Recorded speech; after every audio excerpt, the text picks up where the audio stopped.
Programme شاہراہ دستور میں ناظرین ایک بار پھر آپ کو خوش آمدید کہتے ہیں، اور آج ہم بات کر رہے ہیں کہ پاکستان کے نئے وزیر اعظم منتخب ہو گئے۔ میاں شہباز شریف پاکستان کے وزیر اعظم آج 201 ووٹ لے کر قومی اسمبلی میں وہ پاکستان کے نئے وزیر اعظم منتخب ہو گئے ہیں۔ وزیر اعظم منتخب ہونے کے بعد سب سے پہلا جو مبارکباد کا پیغام ان کے پاس آیا وہ چینی صدر شی جن پنگ کا آیا۔ انہوں نے مبارکباد دی، اور اس کے ساتھ ساتھ چینی صدر کا یہ بھی کہنا تھا کہ دونوں ملکوں کے درمیان جو اسٹریٹجک تعلقات ہیں انہوں نے اس امید کا اظہار کیا کہ یہ مزید مستحکم ہوں گے، اور اس کے ساتھ ساتھ پاکستان اور چین اپنی روایتی دوستی کو برقرار رکھے گا اور تمام شعبوں میں تعاون کو آگے بڑھائے گا۔ بریک سے پہلے بھی ہم بات کر رہے تھے کہ جو نئی منتخب حکومت ہوگی اور نئے وزیر اعظم ہوں گے ان کے لیے کیا سیاسی اور معاشی چیلنجز ہوں گے۔ پروگرام کے اس مرحلے میں بھی ہم اسی حوالے سے بات کریں گے۔ ہمارے ساتھ موجود ہیں اسٹوڈیوز میں سینئر تجزیہ کار جناب ڈاکٹر فاروق عادل۔ ڈاکٹر صاحب بہت شکریہ آپ ہمارے ساتھ موجود ہیں۔ ہمیں جوائن کر رہے ہیں سینئر صحافی بابر گورسی۔ بابر صاحب آپ کو بھی بہت خوش آمدید کہتے ہیں۔ اور واشنگٹن ڈی سی سے ہمیں جوائن کر رہے ہیں سینئر تجزیہ کار جناب خان فاروق علی۔ فاروق صاحب آپ کو بھی اس گفتگو میں بہت خوش آمدید کہتے ہیں۔ ڈاکٹر صاحب گفتگو کا آغاز ایک بار پھر آپ سے ہی ہم کریں گے۔ یہ اہم ڈیولپمنٹ ہوئی ہے، چین کے صدر نے، جو ہم پروگرام کے پہلے حصے میں بھی بات کر رہے تھے، انہوں نے مبارکباد کا پیغام بھیجا ہے، اور کسی بھی سربراہ مملکت کی طرف سے یہ پہلا پیغام ہے وزیر اعظم صاحب کے لیے، اور جن نیک خواہشات کا اظہار کیا ہے وہ دیکھ رہے ہیں کہ ہم نے دیکھا کہ گزشتہ کئی سالوں کے اندر ہمارا جو سی پیک کے پروجیکٹس تھے، ہمارے جو معاملات تھے وہ ظاہر ہے رکھنے کا شکار تھے، ڈیلے کا شکار تھے۔ ان کی بھی یہی توقعات ہوں گی، اور پاکستان کی اپنی ترقی کے لیے بھی یہ بہت ضروری ہے۔ جی آپ نے بالکل درست نشاندہی کی، اور یہ بڑا سگنیفیکنٹ ہے چین کے صدر کی طرف سے پیغام آنا۔ میں یہ سمجھتا ہوں چین، سعودی عرب، متحدہ عرب امارات،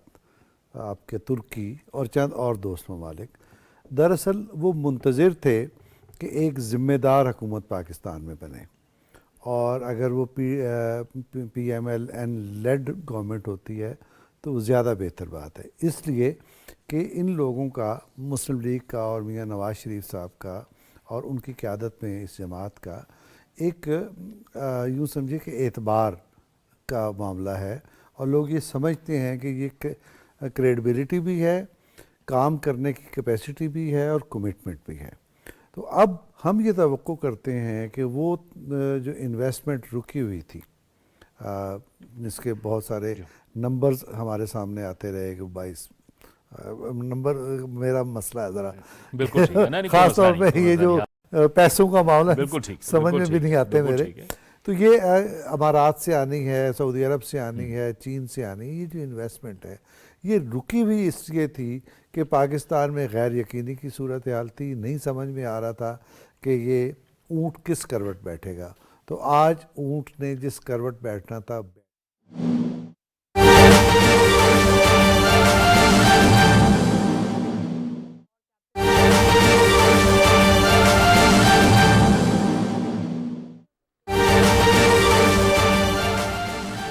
خبر سے آپ کو آگاہ کریں گے۔ ایران کے صدر سید ابراہیم رئیسی کی محمد شہباز شریف کو وزیر اعظم پاکستان منتخب ہونے پر مبارکباد۔ ایران کے صدر سید ابراہیم رئیسی نے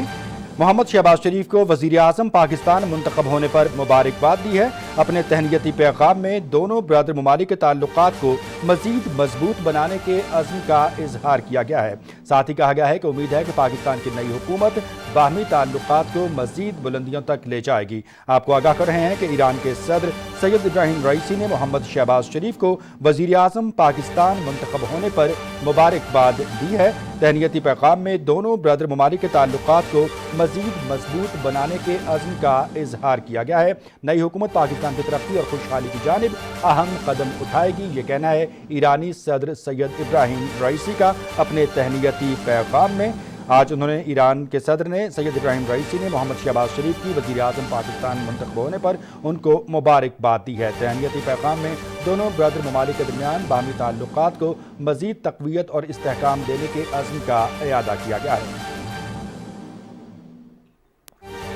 آپ کو آگاہ کر رہے ہیں کہ ایران کے صدر سید ابراہیم رئیسی نے محمد شہباز شریف کو وزیر اعظم پاکستان منتخب ہونے پر مبارکباد دی ہے۔ تہنیتی پیغام میں دونوں برادر ممالک کے تعلقات کو مزید مضبوط بنانے کے عزم کا اظہار کیا گیا ہے۔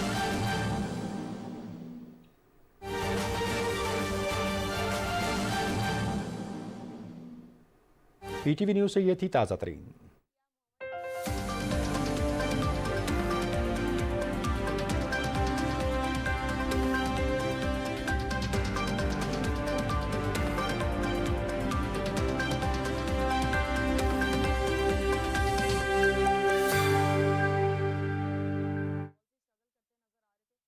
لیکن انہوں نے ایک امید کا پیغام دیا ہے اپنی تقریر میں, آپ کے خیال میں؟ اچھا جاوید صاحب, یہ جو آپ نے بات کی ہے نا کہ آج انہوں نے جو سپیچ کی ہے, آپ نے بھی سنی ہے, ہم سب نے سنی ہے.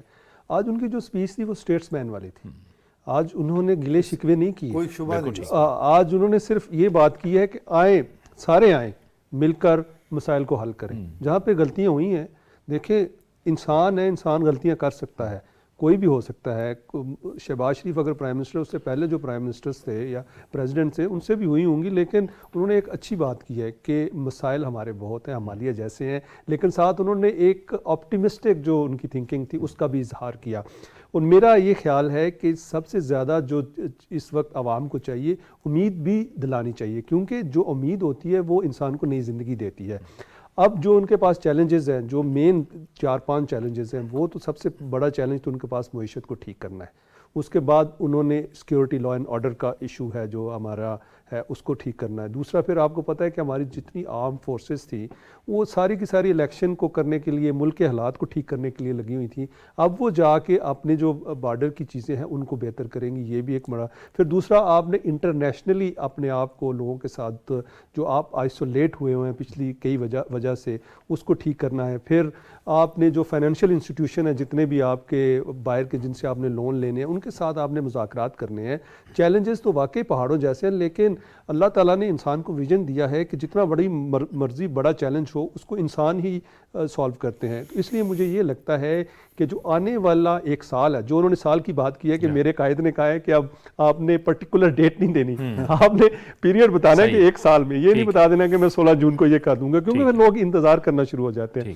تو اب جو انہوں نے ایک بات کی ہے, تو مجھے یہ لگتا ہے کہ اب حالات جو ہیں ایک سال کے اندر استحکام آپ کو نظر آئے گا, سیاسی استحکام بھی نظر آئے گا اور اس کے ساتھ ہی معاشی استحکام بھی نظر آئے گا. لیکن اس کے ساتھ ساتھ اپوزیشن کو بھی اب یہ سوچنا چاہیے کہ آپ کا جو سلوشن ہے وہ پارلیمنٹ ہی ہے. اگر آپ نے آگے اپنے جتنے بھی آپ کی ریزرویشنز ہیں یا آپ سمجھتے ہیں کہ ہمارے ساتھ زیادتی ہوئی ہے, تو فورم ایک ہی ہے, وہ فورم ہے پارلیمنٹ. تو پارلیمنٹ میں مثبت کام کریں, آگے چلیں, ان کو بھی چلنے دیں. یہاں پہ آپ سمجھ دیں گے یہ تنقید ضروری ہے, وہاں پہ آپ احتجاج بھی کریں, تمام چیزیں کریں. باقی آپ کی لیڈرشپ ہے, میں ان کو اپریشیٹ کرتا ہوں کہ وہ اپنی لیڈرشپ کے لیے اس طرح کرتے ہیں, اور یہ ہونا چاہیے. کوئی جمہوری جتنے بھی ممالک ہیں اس میں لیڈرشپ کے لیے لوگ جانے بھی دیتے ہیں, اچھی بات ہے. لیکن بات یہ ہے کہ جو پارلیمنٹ کا ایک ڈیکورم ہے, آپ نعرے لگائیں, اپنی سیٹ پہ بیٹھیں, آپ تقاریر کریں, کوئی مثبت چیزیں کریں. تو اس لیے اگر مثبت چیزیں کریں گے تو آگے پارلیمنٹ چلے گی. ادروائز کیا ہوگا کہ پارلیمنٹ تو پہلے 16 مہینے بھی چل گئی ہے, ان کے بغیر بھی چل گئی ہے. تو اب ان کو یہ سوچنا چاہیے کہ ہم نے ایک صوبے میں ان کی حکومت بھی ہے اپوزیشن, وہاں پہ چیزوں کو ٹھیک کریں. بلکہ ایک آپ بتائیں گے جی دیکھیں ہمیں ملی ہے, تیسری دفعہ حکومت ملی ہے, ہم اس کو ماڈرن صوبہ بنا کے دکھاتے ہیں, مقابلے کی فضا بنائیں. اور دوسرا یہ کہ ان چیزوں سے آپ نکل آئیں, آپ ملک کی بات کریں, ملک کی خاطر آگے بڑھیں. اور اس وقت پاکستان کو جو مسائل ہیں وہ سارے مل کے حل کر سکتے ہیں. ایک اکیلا آدمی یا اکیلی پارٹی اس کو حل نہیں کر سکتی. ٹھیک ہے. فاروق صاحب, آج وزیر اعظم صاحب نے اپنے خطاب میں جو خارجہ پالیسی کے حوالے سے ہیں وہ بڑی اہم باتیں کی, اور ان کا ایک تو یہ کہنا تھا کہ ایک تو امریکہ کے ساتھ ہمارے تاریخی تعلقات ہیں, وہ ان کو دوبارہ سے اسٹرینتھن کرنے کی کوشش کریں گے, دوبارہ سے استوار کرنے کی کوشش کریں گے. ساتھ میں یورپی یونین اور خلیجی کونسل کے حوالے سے بھی انہوں نے بات کی. یقیناً جو آج ڈیولپمنٹ ہوئی ہے اس کو امریکہ کے اندر تو خود بھی ظاہر ہے انتخابی ماحول ہے, لیکن یقینی طور پر امریکہ اس سارے ماحول کو اور پاکستان کے اندر جو ڈیولپمنٹ ہو رہی ہے بڑے غور سے دیکھ رہا ہوگا. جی 100% سر, یہ بڑی میاں محمد شہباز شریف صاحب کی الیکشن کے نتیجے میں ڈیموکریسک پرنسپلز کے تحت حکومت بننے میں امریکن تھنک ٹینکس جو اس علاقے کو دیکھتے ہیں سر, ان کے اندر ایک سکون کا ایک لہر ہم نے محسوس کی ہے. اور گو کہ وہ اپنے ہی مسائل میں بہت زیادہ اس وقت مڈل ایسٹ اور یوکرین کے معاملے میں بزی ہیں, مگر ریڈار پہ ایک چھوٹا سا نقطہ پاکستان بھی ان کو نظر آ رہا تھا. اور جب یہ آثار پیدا ہونا شروع ہو گئے کہ میاں محمد شہباز شریف صاحب کی حکومت آ رہی ہے, تو یہاں کا جو ایک جنرل ایٹماسفیئر پاکستان کی طرف تھا وہ ایک خوش آئند تھا، وہ ہم نے نوٹ بھی کیا، ہم نے اور بھی لوگوں سے کچھ لینے کی کوشش کی۔ البتہ یہ جو چائنا کا آگے بڑھ کر کے پاکستان کو سپورٹ کرنا، اس کی ڈیموکریٹک پرنسپلز کو اپریشیٹ کرنا، یہ آپ سمجھے کہ آدھی دنیا کی طرف یہ ریپریزنٹیشن دے رہا ہے کہ اگر چائنا ان کے اندر اعتبار کر رہا ہے، ان کے ساتھ خوش ہو رہا ہے، ان کے ساتھ آگے بڑھ کر وہ مدد کرنے کے لیے آ رہا ہے، کیونکہ ہر نیشن کے اپنے اپنے مفاد ہوتے ہیں، مگر اس کا کچھ فائدہ تو اس ملک کو بھی ہوگا، تو وہ بہت ہی خوش آئند طریقے سے باقی کمیونٹیز میں بھی دیکھا جا رہا ہے۔ یہاں واشنگٹن ڈی سی میں آپ کو پتا ہے دنیا کی ساری کونسولیٹس ہیں اور وہ لوگ سب ملتے جلتے بھی ہیں، اور یہاں ہمارے جو مسلمان لوگ ہیں وہ بھی آپس میں ملتے ہیں، بات کرتے ہیں، اور ایک ہی کنسرن ہوتی ہے پاکستان کی سٹیبلٹی۔ اس کے اوپر ڈیفینیٹلی یہاں پر ایک سکون کی ایک لہر جو ہے وہ سامنے آئی ہے۔ امید ہے اس کو اب آگے چل کے دیکھتے ہیں کہ پاکستان خود کس طرح اس چیز کو بیہیو کرتا ہے، کیونکہ آپ کو پتا ہے کہ ہمارے اوپر مختلف لیئرز ہیں، ہمارے اوپر مختلف لیئرز ہیں، کیری لوگر بل جیسے چیزیں جو میں اس اشارے سے بات کر رہا ہوں، اس سے بھی اور بھی بہت سی ایسی چیزیں ہیں جو کہ منظر عام پر نہیں ہے، وہ بعد میں سامنے آئیں گی۔ ان ساروں کے اندر رہتے ہوئے پاکستان کو جو نیویگیٹ کرنا ہے اپنے آپ کو دو بڑی طاقتوں کے درمیان، اور ان کے درمیان ایک کانڈویٹ اور صلح کی کیفیت پیدا کرنے کی صلاحیت جو ہمارے پاس ہے، شاید اس وقت دنیا میں کسی اور کے پاس نہیں ہے۔ تو اس لیے یہ ایک بہت بڑا امتحان بھی ہے، مگر اس کے ساتھ ساتھ جس طرح آپ لوگ فیل کر رہے ہیں، وہاں دیکھ رہے ہیں کہ ایک لہر ہے کہ ایک قابل پروجیکٹ مینیجر، ایک قابل ڈرائیور جو ہے وہ اب پاکستان کی سمت پر آ کر کے اس کو چلانے کی، مل جل کر چلانے کی کوشش کریں گے۔ یہ بہت خوش آئند فاروق صاحب، آپ نے درست نشاندہی کی ہے، پاکستان نے ہمیشہ ایک بڑا توازن قائم کرنے کی کوشش کی ہے، ہمیشہ سے امریکہ اور چین کے تعلقات کے حوالے سے، اور آج شہباز شریف صاحب نے یہ بھی کہا ہے کہ ہم کسی بھی گریٹ گیم کا بھی حصہ نہیں بنیں گے۔ یہ بھی آپ کے خیال میں ایک بہت اہم بات کی ہے انہوں نے۔ بہت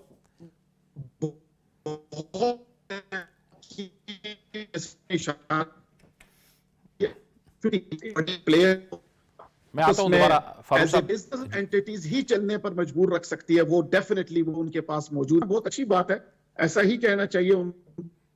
کو کہ ہم ٹھیک ہے، میں آپ کی طرف دوبارہ بھی واپس آتا ہوں۔ ڈاکٹر صاحب یہی نکتہ، وہی چونکہ آواز صحیح نہیں پہنچ پا رہی تو میں دوبارہ فاروق صاحب کی طرف لیکن ڈاکٹر صاحب آپ فرمائیے گا کہ انہوں نے بڑی ایک اہم بات یہ کی کہ ہم کسی بھی گریٹ گیم کا حصہ نہیں بنیں گے، جو ہم پوری دنیا کی سطح پہ ایک پولرائزیشن کو ہم دیکھتے ہیں، آپ دیکھ رہے ہیں کہ کیا کچھ نہیں ہو رہا اس دنیا کے اندر۔ دیکھیں ابھی جو فاروق صاحب ہیں نا، انہوں نے بہت اہم بات کی کہ ریاست کی مختلف تہیں اور پرتیں، انہوں نے کہا کیا یہ ایک پیج پر ہیں۔ اب اس کے ہمیں یہ بہت سمجھنے کی ضرورت ہے۔ میں یہ سمجھتا ہوں، میں کیا سمجھتا ہوں، حالات ہمیں یہ بتا رہے ہیں کہ جب پی ٹی آئی کی حکومت کے خلاف تحریک عدم اعتماد آئی تو دراصل ریاست کے اندر ریئلائزیشن کا ایک عمل ہوا۔ یہ حکومت کیوں لائی گئی تھی؟ بہت بڑے بلند بانگ دعووں کے ساتھ لائی گئی تھی، اور کہا گیا تھا تو باقی تو سب جو بھی آپ نام دے لیں، اور اصل میں تو ہیرے یہی ہیں اور یہی ملک کو اوپر لے کے جائیں گے۔ پھر ان ہیروں نے ملک کا جو حشر کیا، اس کے نتیجے میں پاکستان کے اندر ریئلائزیشن کا ایک عمل ہوا۔ اس کے نتیجے میں پاکستان کی ریاست نے کچھ فیصلے کیے۔ میں آپ کو یاد دلانا چاہتا ہوں کہ اسلام آباد سیکیورٹی ڈائیلاگ، اس میں اس وقت کے آرمی چیف نے یہ کہا کہ ہمیں ایک نارمل سٹیٹ بننا ہے، ہمیں اپنے ہمسایوں کے ساتھ تعلقات کو معمول پہ لانا ہے۔ یہ کیا بات ہے؟ یہ وہی بات ہے جو آج وزیر اعظم شہباز شریف نے کی، یا اس سے پہلے ستمبر میں جب یہ آئے میاں نواز شریف تو انہوں نے مینار پاکستان کے جلسے میں کی۔ یہ بات جہاں جہاں سے بھی کہی جا رہی تھی، یہ پاکستان کی ایک نیو ریئلائزیشن تھی۔ اس کے تحت پاکستان ایک موقف پر کھڑا ہو گیا ہے، اور اس موقف کی بنیاد یہ ہے کہ گزشتہ 70-75 برس میں بہت زخمی ہو گیا، بہت سارا ہمارا لہو بہہ گیا، بہت ساری ہم نے قیمتی وقت ضائع کیا اور دولت ضائع کر دی۔ اب ہمارے پاس غلطی کی بھی گنجائش نہیں ہے، اور ہم اب کچھ وقت ضائع بھی نہیں کر سکتے، تو ہمیں یہ چیزیں ٹھیک کرنی ہیں۔ لہٰذا پاکستان کی تہیں اور پرتیں جن کی نشاندہی کی گئی، یہ دراصل ایک یکسوئی کے ساتھ ایک نقطہ نظر پر موجود ہیں، نمبر ایک۔